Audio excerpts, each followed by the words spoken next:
का साड़ी पहन के आए और मधुबनी सिल्क और पेंटिंग के बढ़ावा के लिए आपने क्या घोषणा की? आप राजनीति करने गए थे या जनता को आंख में धूल झोंकने गए थे? तो आपने आंख में धूल झोंकने का काम तो बीजेपी का काम ही है।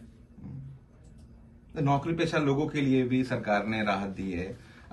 जो 7 लाख रुपए तक कमाते हैं, 8 लाख रुपए तक सालाना जो कमाते हैं, उनको 10% रिबेट है। तो कई स्लैब में चेंजेस किए गए हैं। 30% भी तो है, उस स्लैब को भी तो देखिए। 10 लाख से 12 लाख आपने किया,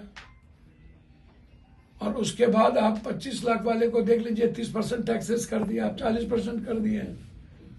अब कितना बोझ किस पे पड़ेगा? किसान के लिए क्या किया? हेल्थ सेक्टर में आपने क्या किया? एक भी हेल्थ सेक्टर के लिए घोषणा है, जो सबसे ज्यादा महंगा है। हेल्थ के जांच पर आप बात नहीं की, अल्ट्रासाउंड पे, सीटी स्कैन पे, एमआरआई पे बात नहीं की, कैंसर पेशेंट के लिए आपने बातचीत नहीं किया।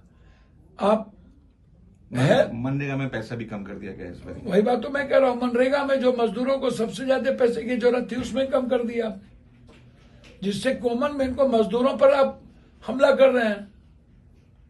हेल्थ सेक्टर पे आप कोई काम नहीं कर रहे, एजुकेशन सेक्टर पर कोई बात नहीं कर रहे हैं। आप उनसे पूछे ना जो 11 दे रहा है नंबर। आप बताइए, आप कितने नंबर देंगे? किसको? इस बजट को। इस बजट को मैक्सिमम 3, 2, अच्छा, 4, और लोग तो 0 बोलेंगे, हम तो 4 पर भी दे रहे हैं। नहीं, सरकार की तरफ से कहा जा रहा है कि तमाम बीजेपी सांसद जाएं और लोगों को बताएं कितना बढ़िया बजट है, लोगों को राहत मिलेगी, मिडिल क्लास के लिए बजट है। भैया गणेश भगवान को दूध पिला दिए थे ये, जब बैठले भोला बाबा को, गणेश भगवान को।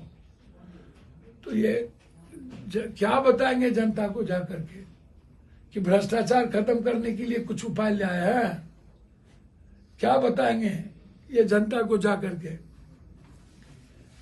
कि फैक्ट्री के लिए, रोजगार के लिए बढ़ावा दिया है, अग्निवीर समाप्त कर दिया है, संविदा जैसी चीज को खत्म कर दी गई है, एग्जामिनेशन फेयर एंड फेयर की बात किए हैं। ये जनता को क्या बताएंगे? कौन सा बजट है? और जो मोदी जी के लगातार 10 साल के बजट है, उसका मूल्यांकन कर लीजिए। जब जब जो घोषणा हुई, 70 से 80% उस घोषणा, उस वादे पूरे भी नहीं हुए, उसको टच भी नहीं किया गया।